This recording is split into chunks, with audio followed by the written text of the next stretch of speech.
Mesdames, Mesdemoiselles, Messieurs, bonjour. Jean-Bernard Falco, 54 ans. Je suis à la fois actionnaire et le président de Canua. Et je suis par ailleurs cofondateur avec mon épouse qui est présente aujourd'hui.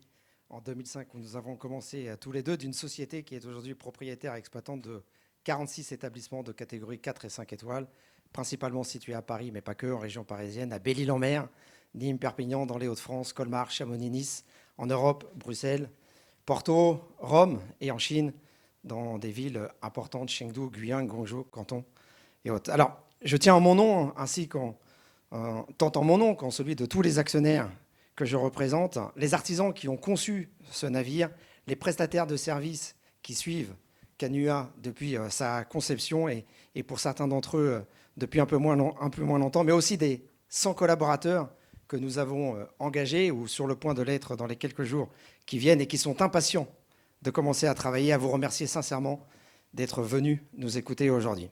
Nous sommes très heureux et très fiers, tous les trois, mais également les actionnaires, de vous accueillir à bord de Canua après cette conférence. Un navire innovant, construit avec des matériaux à faible empreinte environnementale, une première mondiale, dont nous sommes très fiers, comme celles et ceux qui œuvrent, encore une fois, à sa réalisation depuis 6 ans maintenant. Nous sommes également très heureux et très fiers de contribuer à faire rayonner le pavillon de la France à l'étranger, grâce à cet investissement et à cette innovation mondiale, qui va être retentissante, croyez-nous. Nous avons d'ores et déjà de nombreuses marques d'intérêt pour une implantation à l'étranger, que ce soit en Asie, au Moyen-Orient, en Afrique ou dans les Amériques du Nord et du Sud. Si nous prenons la parole aujourd'hui, c'est parce que depuis vraiment quelques mois, notre projet est la cible d'une campagne calomnieuse et sans aucun fondement. Nous avions décidé de ne pas y répondre, confiant que nous étions dans la solidité de notre projet. Nous le sommes encore. Mais la violence des attaques, relayées par vos médias, qui dénaturent ce superbe projet entrepreneurial et écologique, nous oblige aujourd'hui à sortir de notre réserve pour mettre les points sur les i et vous permettre à vous autres et à tous ceux qui nous suivent de se faire une juste appréciation de ce qu'est véritablement Canua. Toutes les études et les analyses menées par les services de l'État le montrent. Tous les contacts avec les administrations compétentes, aussi bien terrestres que maritimes, prouvent que notre navire est conforme à 100% à la réglementation terrestre et maritime française. Au cours des différentes investigations des services de l'État de ces dernières années, et plus particulièrement de ces derniers mois, et encore plus particulièrement de ces dernières semaines, aucun obstacle ne nous a été signalé. Nous allons donc vous présenter les 2 volets de Canua. Un navire exceptionnel et vous expliquer en quoi et pourquoi c'est une innovation mondiale dont chacun d'entre nous, dont chaque Français peut être fier. Le premier volet va vous présenter Canua avec ses éléments de conception, de construction, bâtis par des entrepreneurs amoureux et passionnés de la mer, dont la dimension sociale et sociétale, la RSE, est très intégrée dans chacune de leurs actions quotidiennes et qui seront présentées dans quelques instants par Tony et par Marc. Le second volet vous présentera Canua dans sa dimension économique, sociale, financière et locale et que j'aurai l'honneur de vous présenter. Il y aura aussi des témoignages d'acteurs engagés dans cette entreprise à nos côtés, présents aujourd'hui, et d'autres en vidéo, qui viendront vous expliquer en quoi et pourquoi Canua est un navire hors norme et totalement éco-responsable. Cette présentation va durer 25-30 minutes. Elle sera suivie de 30 minutes de questions-réponses de vous-même et en live sur le net, et on y répondra évidemment, ainsi qu'une visite de Canua de 30 minutes, ce qui vous libérera après 1h30. De nouveau, mesdames et messieurs, je vous réitère au nom de tout le monde mes plus sincères remerciements d'être présents aujourd'hui. Alors, Marc et Tony, après vous êtes présentés et l'un et l'autre, on aimerait savoir ce qu'est réellement Canua. Tony, je t'en prie. JB, thank you. My name is Tony. I'm the co-founder of Canua with my old friend Marco Dino. Yes, Tony Philp. So a little bit of my background. I grew up in the Fiji Islands and to a family of sailors, in fact, so a generation of maritime family. And I'm a 13-time former world champion and a five-time former Olympian as well. So the ocean is a big part of my culture and my background. I met Mark, in fact, during the Olympic circuit many years ago. So thanks to this, thanks to my path in life with racing, and we had a very close relationship since a long time. In fact, Mark was the best man at my wedding. So very intimate in terms of friendship. We share a lot of passion for the ocean together. We're both sailors. We both were elite sailors as well. And about 13 years ago, I built a floating bar and restaurant in Fiji. And my wife and I had moved to Fiji to spend some years there. And then we decided to move.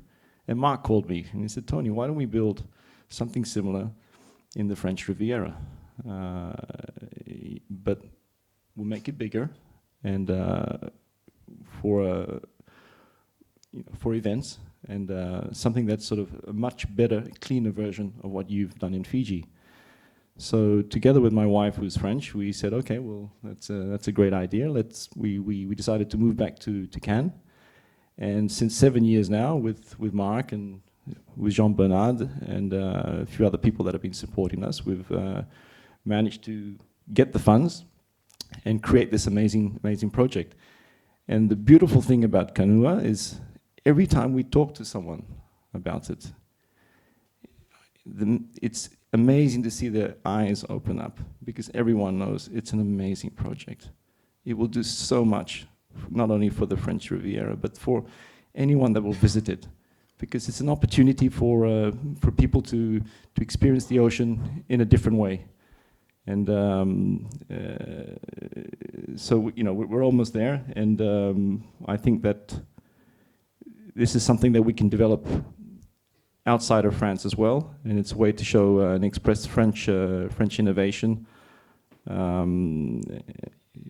So it's a bit of a pity that we are here today to have to explain all of this, but I think that you can be rest assured that when Kanua will be in the Bay of Cannes, that you will be very proud of us and the island itself. Marc? Merci Tony.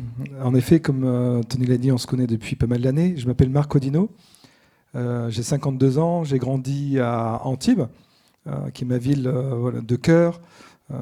J'habite Cannes, mais j'ai envie de dire je suis amoureux de la Côte d'Azur en général, parce que j'ai eu l'occasion depuis tout petit de naviguer avec mon père sur son voilier quand j'avais 6-7 ans, qui était basé à Mandelieu-la-Napoule. Et on partait naviguer ensemble. Donc moi, j'aimais bien pêcher. Je préférais faire de la pêche que de la voile. Et puis après, finalement, je suis rentré au club d'Antibes. J'ai commencé la compétition. Et puis ça m'a plu. Puis j'ai été champion de France, après champion d'Europe. Et puis numéro 1 mondial en 49er, qui est une discipline olympique. J'ai eu l'occasion de voyager dans le monde entier sur le circuit mondial. Et c'est là où j'ai rencontré Tony. Et donc voilà, la voile, la mer, c'est mon ADN depuis que j'ai 7 ans, donc 52 ans, ça fait 45. Et je suis tombé dans la marmite quand j'étais petit. Puis quand on est des voileux, on se rencontre d'ailleurs, et on partage ça, cette même passion. Et c'est ça qu'on voulait nous partager avec ce projet-là. C'est-à-dire que moi, depuis ce temps-là, dès que je vais en mer avec des amis, en famille, c'est les meilleurs moments que je partage.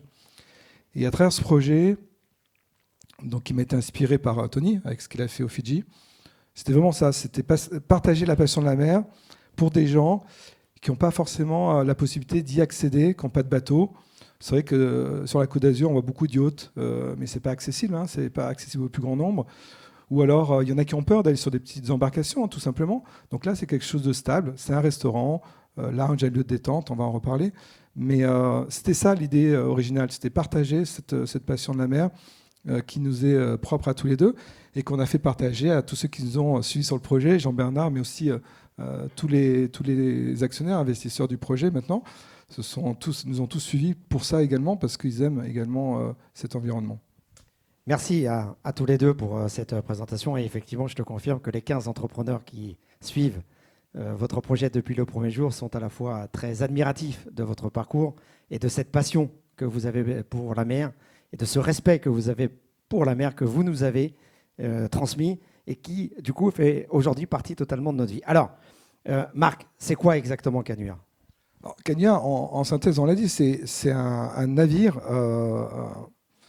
qui respecte, qui est engagé. Voilà, c'est un projet entrepreneurial de passionnés, on l'a dit, et qui, j'espère, fera référence demain par sa conception et par son exploitation qui est respectueuse de l'environnement. Mais c'est quoi encore? C'est surtout, voilà, on l'a dit, c'est un projet, comment dire, c'est une expérience qu'on souhaite offrir en mer, un lieu de plaisir, un restaurant qui est ouvert à tous. Voilà, qui est ouvert à tous. C'est pas pour les plus riches, les plus sales, les plus machin. Non, c'est ouvert à tous. On peut y venir quand on le souhaite. On réserve, comme quand on va au restaurant, sur une plage privée. C'est exactement ça. Mais sur la mer, c'est une nouvelle expérience qui va être exceptionnelle. Merci. Je crois que vous n'êtes pas tout seul, hein, évidemment, à partager cet amour de la mer, qu'il y en a beaucoup dans le monde qui partagent cet amour de la mer. Il y en a un qui particulièrement a voulu vous rendre hommage et témoigner et dire ce qu'il pense de vous et ce qu'il pense de Canua. Et donc, j'ai l'honneur de nommer Alain Gauthier, qui malheureusement n'a pas pu être avec nous aujourd'hui, mais qui a tenu à témoigner de ce qu'il pense de Marc, de Tony et de Canua plus généralement.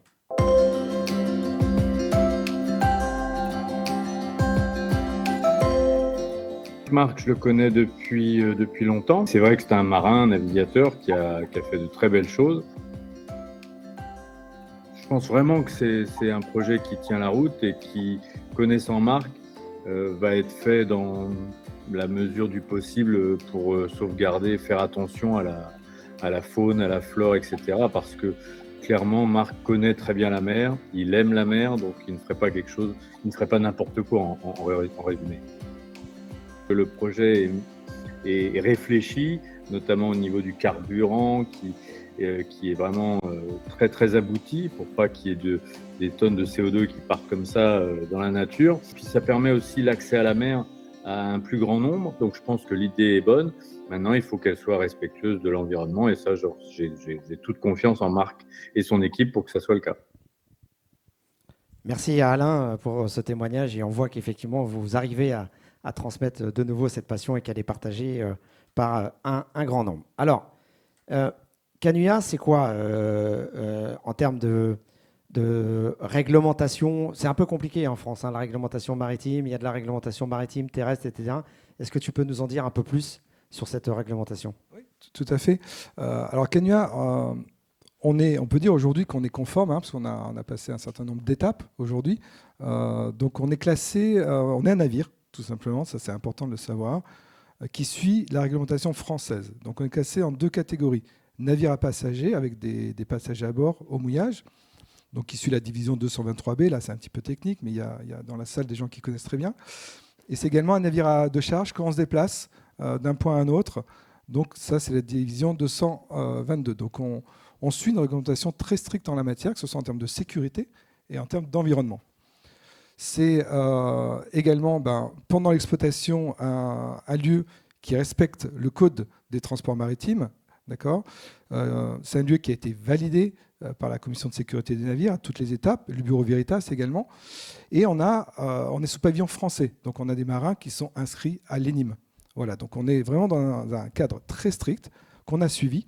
Voilà. Et on est également conforme pour le mouillage aux arrêtés préfectoraux qui régissent le mouillage des navires de plus de 24 mètres. Donc on ne pourra pas mouiller où on veut. Comme tous les autres navires de plus de 24 mètres, que ce soit les yachts, etc., on aura exactement la même réglementation. Donc à tous les niveaux, que ce soit au niveau de la construction, de l'exploitation, du mouillage, on suit un cadre très strict. Ensuite, c'est une exploitation zéro déchet qui est conforme à la législation. Voilà, donc on va avoir une collecte des eaux grises et des eaux noires qu'on a organisée avec une société locale qui est leader dans le secteur. Donc pour toutes les eaux noires et les déchets, on aura zéro eau noire et eau grise qui ira dans la mer. On n'aura non plus aucun déchet parce qu'ils vont être triés, ramenés à terre.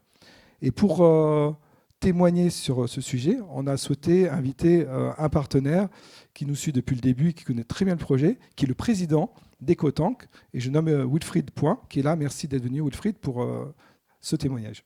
Merci Marc.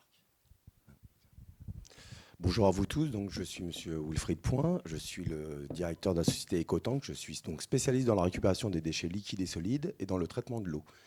Effectivement, Canua Island s'est rapproché de moi parce qu'il était très important pour eux de faire attention à leur impact. Et donc, ils sont venus vers moi pour me demander quelle était la problématique des navires aujourd'hui, le long du littoral, sur l'impact directement lié à la mer. Et la première chose, c'est bien sûr le rejet des eaux usées. Les eaux noires, les eaux grises. Les eaux noires, ce sont les toilettes, les eaux grises, ce sont les salles de bain. Tous les bateaux que vous voyez le long du littoral, pour la plupart, rejettent leurs eaux directement à la mer.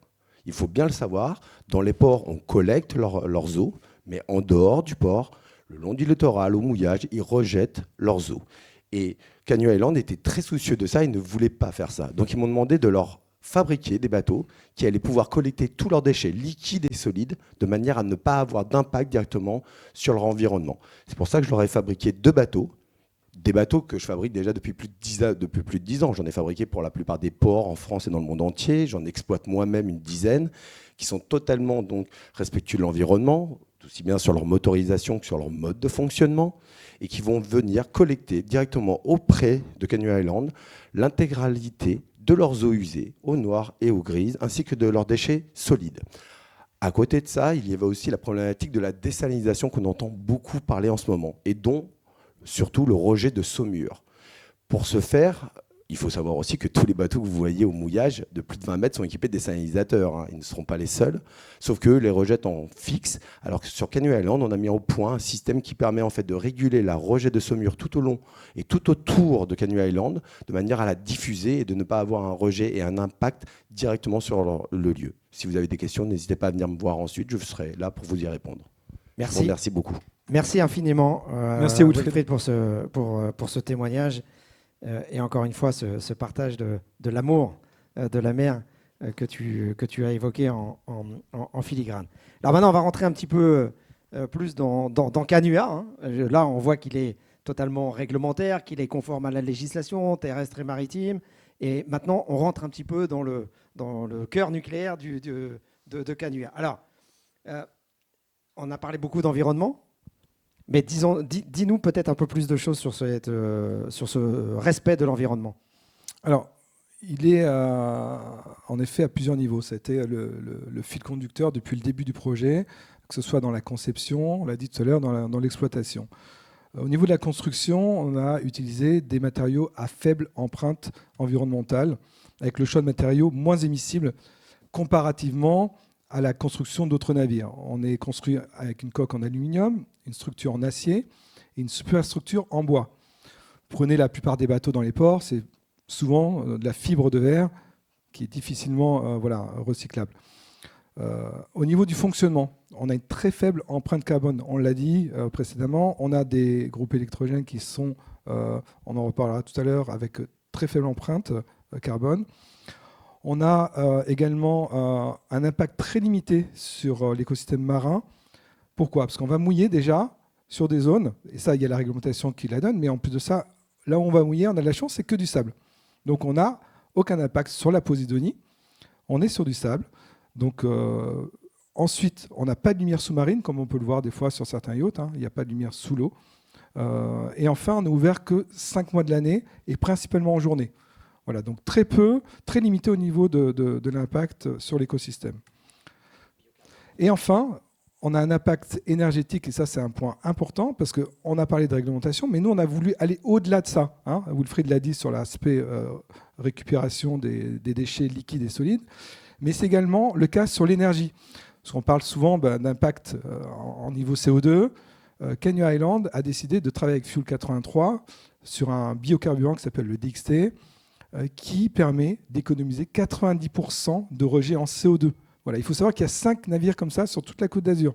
Donc on fait partie, c'est un des 5 navires qui utilisent ce biocarburant. Et d'ailleurs, Philippe Falaise a tenu à témoigner. Ouais. Donc on va l'écouter tout de suite sur ce sujet.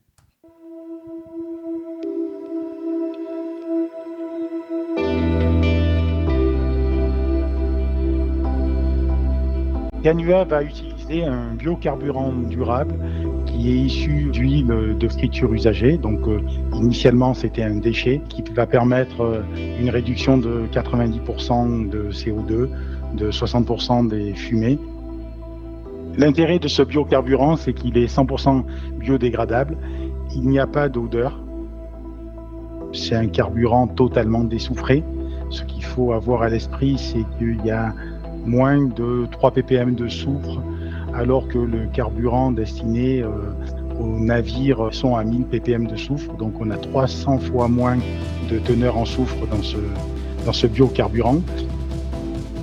Je trouve que l'attitude des dirigeants de Canua est responsable d'avoir choisi un biocarburant durable pour ravitailler leur navire et faire fonctionner leur entreprise.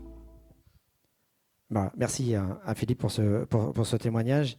Donc on a vu, le navire est conforme à la législation maritime et terrestre française.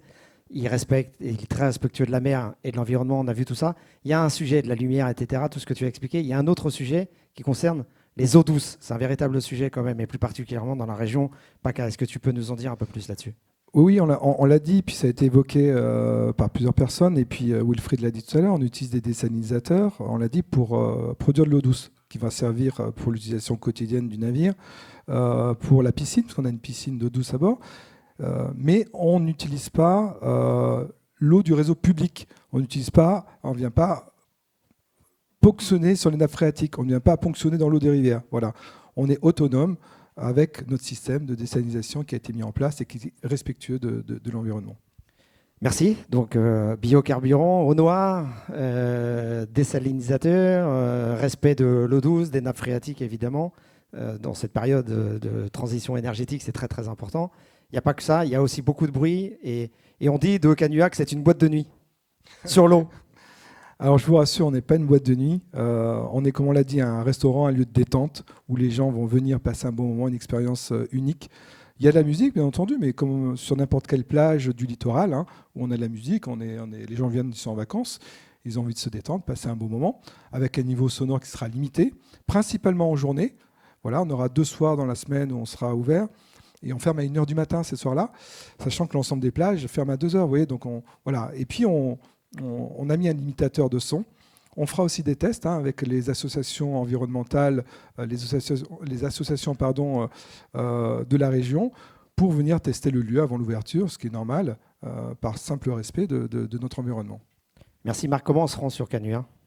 Comment, pardon ? On se rend sur Canua. On se rend en bateau, parce qu'on est sur la mer, un navire, à l'ancrage, on l'a dit. Donc les gens vont venir avec leur propre navire, pour ceux qui en ont, vont se mouiller, puis on va les récupérer, et puis on va ramener les gens de la terre. Donc là, on a fait appel à une entreprise locale, qui s'appelle le Black Thunder, qui opère depuis maintenant 15 ans dans la région, et qu'on a choisi parmi les mieux disants en termes d'empreinte carbone et au niveau sonore. Ils ont des marins qui sont enregistrés à l'ENIM, ils suivent la réglementation, c'est des gens très sérieux. Et donc on a souhaité faire appel à eux, parce qu'ils connaissent très bien la région. Et puis ils ont des bateaux qui sont de dernière génération, qui sont récents, et donc qui sont avec des moteurs peu sonores et en faible consommation de carburant. Et il faut savoir aussi que le trajet pour venir de la Terre jusqu'à Canua Island, c'est 7 minutes. 7 minutes, la moitié se fait à 3 nœuds. Vous savez, c'est la vitesse quand on sort des ports et quand on va arriver sur Canua Island. L'autre moitié va se faire à 10 nœuds, parce que le trajet est très court. Donc entre 3 nœuds et 10 nœuds, vous le savez tous, pour ceux qui naviguent un peu, on consomme très peu d'énergie, on ne fait pas de bruit, donc on a une empreinte, on va dire une pollution sonore très faible, comme ça a été dit. Donc c'est vraiment un choix pour après évoluer demain vers des acteurs locaux qui proposeront des solutions en électrique. Donc nous, on s'y engage, dès que ça sera disponible, d'aller vers ces solutions-là. Merci Marc. Donc on voit effectivement que Canua va être un accélérateur de cette transition, puisque les navettes électriques sont très attendues partout dans le monde, et encore plus particulièrement évidemment en région PACA. Et donc Canua va être un des acteurs qui va faciliter évidemment cette amélioration de la transition énergétique. Alors, et oui, c'est important. Ce qui est important, c'est qu'on fait aussi travailler des acteurs locaux. Comme on le fait sur tout, vous le verrez plus tard, sur toute la chaîne, que ce soit sur les produits qu'on va utiliser. On a même des uniformes avec la société TBS, avec des chaussures qui sont recyclables. On a essayé de vraiment travailler sur tous les points. Alors, on sait qu'on pourra encore s'améliorer, hein, mais on est dans cette démarche d'amélioration constante. Et la partie économique, elle est importante. Le volet social, il est important. Et je te laisse la parole, Jean-Bernard, pour en parler. Ouais, merci beaucoup. Donc, on va accélérer parce qu'on a un peu de retard, mais c'est cette passion et cet amour de la mer, ça sent que vous l'avez plus que dans le sang, les gars. Et c'est passionnant. Donc, effectivement, Canua, c'est d'ores et déjà, je l'ai dit tout à l'heure en propos introductif, 100 emplois directs, avec 3 quarts qui sont déjà embauchés et un quart qui va être embauché dans les jours qui viennent. Et il est d'usage de dire qu'un emploi a un impact sur 3 emplois supplémentaires. Et évidemment, Marc l'a rappelé, on va beaucoup faire travailler les acteurs locaux, les acteurs régionaux. Et c'est donc très important de pouvoir mesurer, à l'aube de cette ouverture prochaine, que 400 emplois vont être concernés par l'arrivée de Canua en mer. Par ailleurs, l'équipe, elle est évidemment, elle a été recrutée, elle a été formée au monde de la mer, mais toutes les équipes, hein, pas simplement l'équipage marin composé de 23 personnes, je crois, de 2 capitaines. Il n'y a pas que l'équipage marin, tout le monde est formé au monde de la mer, parce que ce n'est pas forcément évident, hein, quand on est un barman ou en salle, de connaître aussi le monde de la mer. Et vous avez tenu, et c'est impératif, à ce que chacun ait aussi quelque part le même amour de la mer que vous. Vous me direz, ceux qui ont été embauchés et partagent aussi avec vous cet amour de la mer. Juste peut-être un peu de financier, et je conclurai là-dessus. C'est un investissement de plus de 16 millions d'euros, hein, qui a été réalisé. Ça veut dire que c'est le projet économique sur l'eau le plus important jamais réalisé par des entrepreneurs privés. Je répète, c'est le projet le plus important réalisé par des entrepreneurs privés sur leurs fonds propres, sur l'eau, en région PACA. Il n'y a pas eu autre chose que ça. Et quand on parle d'innovation mondiale, c'est un des paramètres importants que de pouvoir le dire à un moment donné. Alors, Canua a bénéficié évidemment aussi de soutien de BPI France, et qu'on remercie de nouveau ici, que ce soit en sa qualité d'actionnaire au capital, en favorisant l'entrepreneuriat, également caution d'un certain nombre d'établissements bancaires, et puis par ailleurs la région que tu as rencontrée il y a déjà très longtemps, qui dès le début a été enthousiasmée par cette innovation mondiale et cette implémentation dans la région PACA avec la création de ces différents emplois. Et un pool de banques donc constitué, et on les remercie de nouveau aujourd'hui, la Caisse d'épargne Côte d'Azur, la Banque Postale, la Société Générale, le CIC et de nouveau BPI France. Alors pour conclure, c'est une équipe évidemment constituée encore une fois d'une centaine de personnes. Ça va représenter 1 600 000 euros de masse salariale dès l'année prochaine. Mais Canua, c'est aussi près de 2 millions de TVA réversés à la collectivité et c'est 1 500 000 euros de cotisations sociales obligatoires, la CET, le coût de la formation et d'impôts directs et indirects qui seront reversés à la collectivité. En d'autres termes, c'est un gain donc de 3 500 000 euros et encore une fois, un impact immédiat de 100 emplois et donc de 400 au total, puisque 1 égale 4 en totalité. Alors en synthèse et en conclusion, je crois que nous arrivons au terme de cette présentation et je suis sûr que vous allez avoir beaucoup de questions à nous poser. Mais en conclusion, on dit que c'est quoi Canua ? Canua represents 100%. I think it's important to retain the fact that it respects 100% French legislation in terms of maritime law and security. Marc ? Oui, en effet, comme on l'a dit, c'est une démarche RSE avec des objectifs sur le long terme, avec le respect de l'environnement au maximum, dans une démarche toujours d'amélioration continue.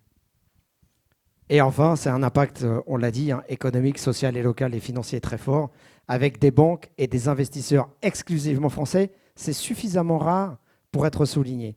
Encore une fois, c'est un projet qui est porté par des investisseurs exclusivement français. Et alors, même s'il y a un intrus, mais il est français parce que marié à une française. Il est marié avec Alexandra, donc et de toutes les façons, il est français. Et donc avec des banques aussi françaises qu'on ne manque pas de remercier. Voilà. Merci beaucoup à vous toutes et à vous tous de nous avoir écoutés. On a dépassé un petit peu. Désolé, c'est cet amour et cette passion pour la mer qui nous a fait un peu déborder. Et on est ouvert à toutes les questions que vous pourriez nous poser pendant une séquence de 20-30 minutes. Oui, bonjour. Pierre-Louis Pagès, Var Matin, Nice Matin. Est-ce que vous pouvez nous donner une date de début d'exploitation et est-ce qu'on peut avoir une réaction aussi par rapport à toute la campagne, notamment des élus locaux qui sont contre le projet, qui parlent même d'aberration écologique? Merci. Alors, 2 points sur ce que vous dites. L'ouverture, évidemment, elle est très importante, puisque nos 100 collaborateurs ne demandent que ça. D'heure en heure, on reçoit des WhatsApp, des SMS, quand est-ce qu'on travaille, quand est-ce qu'on travaille, quand est-ce qu'on travaille. On leur dit bientôt. Je vais vous répondre on va faire la même réponse que l'on fait à nos collaborateurs. C'est une question d'heure ou de jour. Vous savez, les services de l'instruction de l'État sont ce qu'ils sont. Ça prend un peu de temps. Normalement, ça devrait être très rapide. Nous ne sommes pas capables de vous donner une date précise. Ça sera lundi à 8h, parce que ça dépend de 2 documents administratifs. Mais on n'a aucun doute que l'État, compte tenu de tous ces sujets dont on vient de parler aujourd'hui et de ces créations d'emplois, va faire toute la diligence nécessaire pour nous donner et nous délivrer les autorisations appropriées pour pouvoir ouvrir. Sur la deuxième question, qui est plus politique, on se gardera bien de répondre à toute attaque politique et à toute polémique. J'ai dit en propos introductif que ce projet, ce projet entrepreneurial, encore une fois, il avait été totalement dénaturé. Parce que nous n'avons jamais apporté de réponse à tout ce qui a été dit. Pourquoi? Parce que nous sommes des entrepreneurs. Step by step, chaque chose en son temps. Aujourd'hui, si nous étions arrivés devant vous en disant on n'est pas sécuritaire, on n'est pas conforme à la législation terrestre et maritime, etc., vous diriez mais qu'est-ce que c'est que ces charlots? Aujourd'hui, nous sommes conformes, on l'a dit, répété, et nous réitérons à 100% à la réglementation terrestre et maritime. Monsieur, pour répondre de manière pragmatique à votre question, nous sommes dans un pays de droit. Au nom de quoi l'État français ne donnerait pas d'autorisation qu'elle donne tous les jours à plein de navires nouveaux qui naviguent en Méditerranée et ailleurs? Il n'y a aucune raison objective de faire en sorte que nous n'obtenions pas ces autorisations. Donc la date d'ouverture, elle dépend de 2 documents administratifs.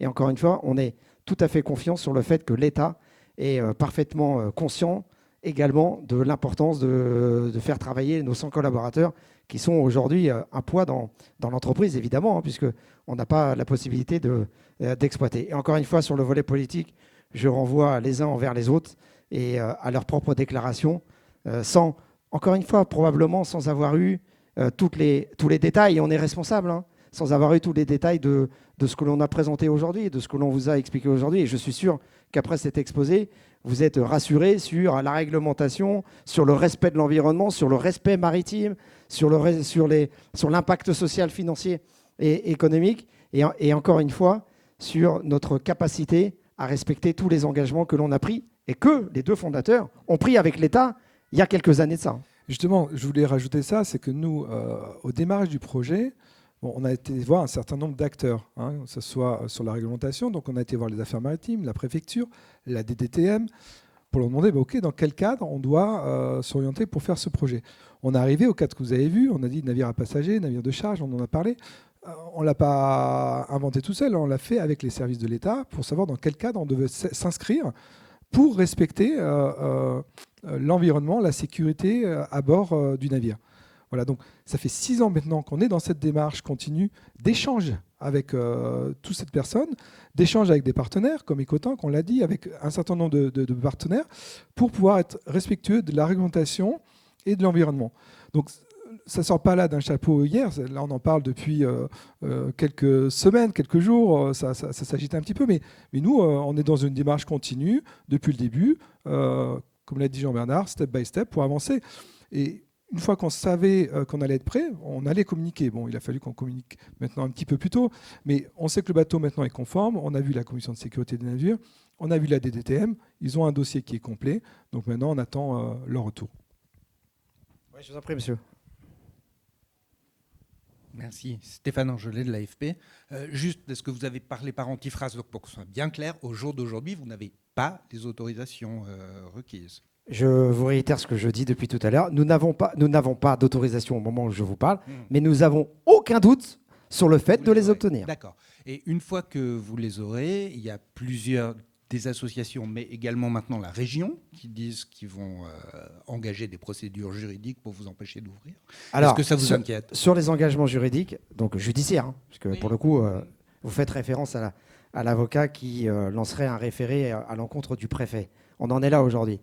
Je crois que vous autres, vous avez entendu aujourd'hui une présentation d'une innovation mondiale. Est-ce qu'on ne devrait pas plutôt s'attacher les uns les autres à relayer cette fierté française qui est la nôtre? Vous savez que ce qu'on vous a présenté aujourd'hui, cette naissance et cette gestion du temps pendant 6 ans, je vous défie dans le monde de trouver des entrepreneurs qui suivent 2 fondateurs avec une idée comme ça, aussi géniale soit-elle pendant 6 ans. Et je crois que quand on parle de fierté nationale, c'est un projet qui nécessite une véritable fierté nationale de chacun d'entre nous. Alors si certains, pour répondre à votre question et d'être plus pragmatique, monsieur, veulent perdre leur temps à aller faire des référés ou des actions judiciaires à notre encontre, ou pire, à l'encontre des services de l'État, parce que nous sommes dans un pays de droit et que nous n'avons aucun doute sur cette réglementation maritime et française qui est parfaitement respectée, bah vous savez quoi, nos avocats se feront un plaisir de ramasser un peu d'argent. Hein. Ça sera au bénéfice. On les reversera. Tiens, je prends l'engagement en ma qualité de président et je suis sûr que les actionnaires me pardonneront ça bien volontiers. Tout ce qu'on récupérera en justice, on le reversera à des associations qui protègent les fonds marins dans la région de Mandelieu. Comme ça, on s'amusera un peu. Non, trêve de plaisanterie. Je pense que le temps, ne perdons pas de temps avec ça. Le temps, il est précieux pour tout le monde. Réjouissons-nous encore de cette fierté nationale. Vous savez, le PIB de la France, c'est 3 000 milliards. Le PIB de la région PACA, c'est 200 milliards.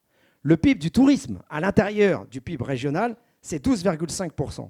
Dit en d'autres termes, aujourd'hui, nous devrions plutôt nous attacher à faire en sorte de trouver des projets économiques viables, pérennes, qui ont le soutien d'entrepreneurs, de banques et d'investisseurs pour pouvoir, dans le futur, attirer encore plus de monde et plus de clientèle internationale, plutôt qu'ils aillent dans les îles, ailleurs et dans d'autres pays. Donc réjouissons-nous de cette innovation mondiale.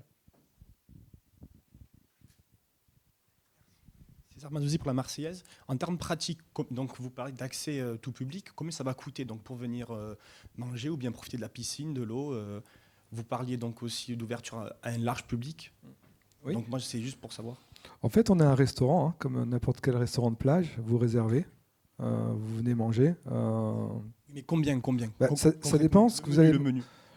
Les entrées, je crois, commencent à 20, 22 euros, les premières entrées. Puis les plats, après, ça va de 30, 35 à 60, 70, 80 euros. Tout dépend le plat que vous allez prendre. Donc c'est un lieu avec une cuisine qui est raffinée, avec un chef, Olivier Loise, qui va proposer une belle cuisine, avec Mathias Giroux, qui est notre chef barman, mixologiste aussi, un beau choix en termes de boissons, de cocktails, etc. à bord. Donc pour y aller, on va y aller en navette. On paye une navette 15 euros pour y aller, voilà. Mais c'est le cas aussi quand vous allez sur vous allez sur les îles, que ce soit les îles de Lérins, à Porquerolles, à Bandor, etc. Vous payez entre 20 et 30 euros l'aller-retour. Là, c'est 15 euros l'aller-retour, donc ça reste quand même raisonnable, accessible. Et puis après, ça dépend de ce que vous allez manger. Si vous prenez entrée plat, dessert, boisson, vin, champagne, voilà, tout sera possible dans n'importe quel restaurant de la Côte d'Azur. C'est vraiment à l'identique, avec une carte, je dirais, qui se situe en milieu de prix. Il y a des restaurants qui sont plus chers que nous, d'autres moins chers, mais c'est très abordable. Encore une fois, ce que vous avez voulu faire, et ce que vous avez initié depuis l'origine, c'est d'ouvrir au plus grand large. C'est ce que tu as dit tout à l'heure. Tout à fait. Ouais. Il y a peu de monde qui sont aujourd'hui en capacité d'aller en pleine mer, passer un bon moment, un déjeuner, un après-midi, une nuit, une soirée. Donc c'est important d'ouvrir au plus grand large. Oui. Oui, c'est l'ambition de l'amortir, parce qu'il y a en effet beaucoup de charges, hein, vous l'avez souligné, il y a beaucoup de personnel. Donc là, la saison va être un petit peu réduite, parce que voilà, on aura une saison un petit peu plus courte, mais après, il y a d'autres années qui viennent. On s'inscrit dans la durée sur ce projet. Prenez le micro, parce que sinon, en live, on n'entend pas du tout la question que vous posez, monsieur. Bonjour. Bonjour, monsieur. Les transats, les lits, tout ça, voilà, c'est des choses qu'on paye, je présume. Oui, bien sûr. En plus, voilà. Si on arrive sur le bateau, oui. Il faut forcément prendre un de ces équipements-là. Non, les transats et des bêtes sont pas. C'est comme sur les plages privées sur la Côte d'Azur. Vous pouvez venir juste déjeuner. Vous pouvez prendre un transat, un des bêtes. C'est pas une obligation. Hein.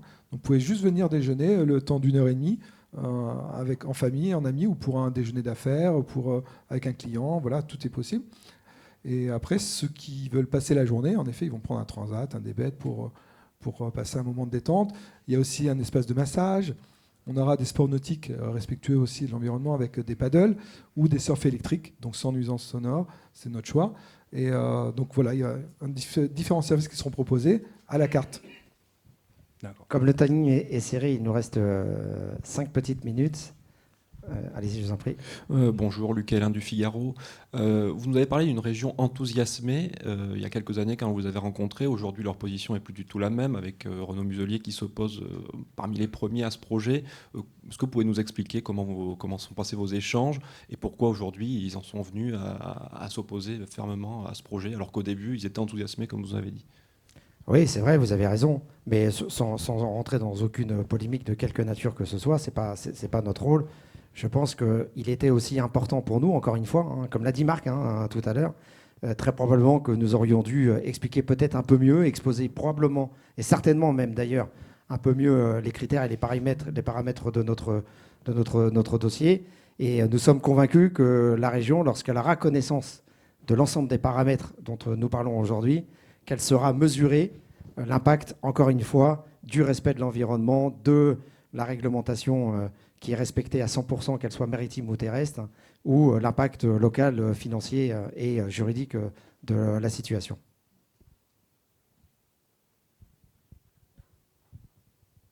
Il y a une question en live, je crois. Oui, tout à fait. On me demande où le navire va mouiller précisément. Alors, on va mouiller dans le golfe de la Napoule. On n'a pas de point fixe. On l'a dit, sur des endroits qui sont réglementairement autorisés déjà. Et puis, on veut mouiller là où il y a du sable pour respecter l'environnement, pas abîmer la Posidonie. C'est dans le golfe de la Napoule, alors plutôt du côté de Mandelieu. Pourquoi ? Parce qu'en fait, on a la chance d'avoir l'Estérel.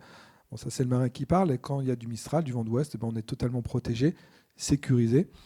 Mais on sera amené de temps en temps aussi à bouger dans d'autres endroits également pour, d'un point de vue météo, toujours être protégé ou éventuellement pour un événement qu'un client nous aura demandé, parce qu'on fait aussi, on propose également la possibilité de faire un mariage, un anniversaire ou tout simplement pour une société avec ses collaborateurs qui souhaitent leur proposer une expérience unique. J'ai une autre question là. Ouais. J'ai une deuxième question. Avez-vous prévu de rassurer les associations et de rencontrer ces associations pour leur montrer le projet ? Alors, on l'a déjà fait. Moi, j'ai déjà eu, on parlait de l'association Silo, j'ai déjà eu les fondatrices au téléphone. Je leur ai déjà expliqué le projet. J'avais souhaité les rencontrer, mais elles n'étaient pas disponibles. Bon, voilà. Mais moi, bien sûr, je suis ouvert et on va le faire. On va voir les associations de riverains, comme je l'ai dit tout à l'heure, quand on va faire les tests sonores pour respecter notre environnement, que ce soit marin mais terrien aussi. C'est essentiel. Donc, on va le faire. On est à leur disposition pour les rencontrer, échanger. Nous, on est aucun souci là-dessus.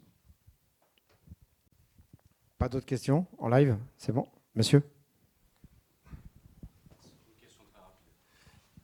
Juste très rapidement, une précision.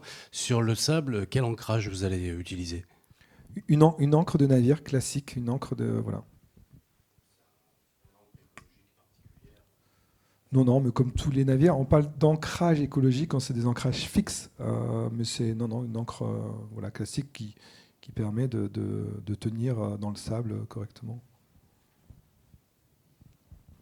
Pas d'autres questions ? Alors, je voudrais finir sur une photo pour mettre en perspective un peu ce qu'est Canua et l'impact que peut avoir Canua dans son environnement maritime par rapport à d'autres types de constructions. Voilà. Vous avez Canua qui est tout en haut. Et je vais laisser Marc ensuite exposer les différents autres bateaux. Oui, c'est des bateaux classiques qu'on peut trouver en Méditerranée, sur la Côte d'Azur, pendant toute la saison estivale, pendant 6 mois. Là, on a un Tankoa 50, donc il fait une cinquantaine de mètres, 75, 100, 150. C'est des bateaux très classiques qu'on voit par chez nous. Et puis en bas, c'est aussi le plus bas, là, c'est un bateau qu'on voit également par chez nous. Pas qu'un, mais des fois 2 dans la baie où on va être.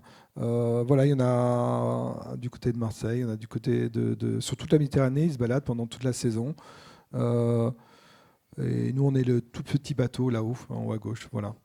Ça résume pas mal, parce que ce que l'on est en termes de taille, de nuisance, de choses comme ça qu'on a pu entendre par-ci et par-là. Donc c'était important de remettre tout ça dans son contexte. Et merci à vous en tout cas pour votre écoute et n'hésitez pas à nous solliciter individuellement pour des questions-réponses. Et merci Tony, merci Marc, parce que vous faites bénéficier à la France d'une innovation incroyable. Et je suis persuadé qu'il va y avoir du retentissement mondial par rapport à cette conception, à cette construction et à cette innovation. Donc voilà, pour nous tous, merci. On est très heureux évidemment d'être à bord. Mais au nom de tout le monde, merci beaucoup. Merci à tous. Merci à toutes et à tous. Merci à Wilfried, merci à Philippe. Merci à tous les Alain pour son accompagnants. témoignage.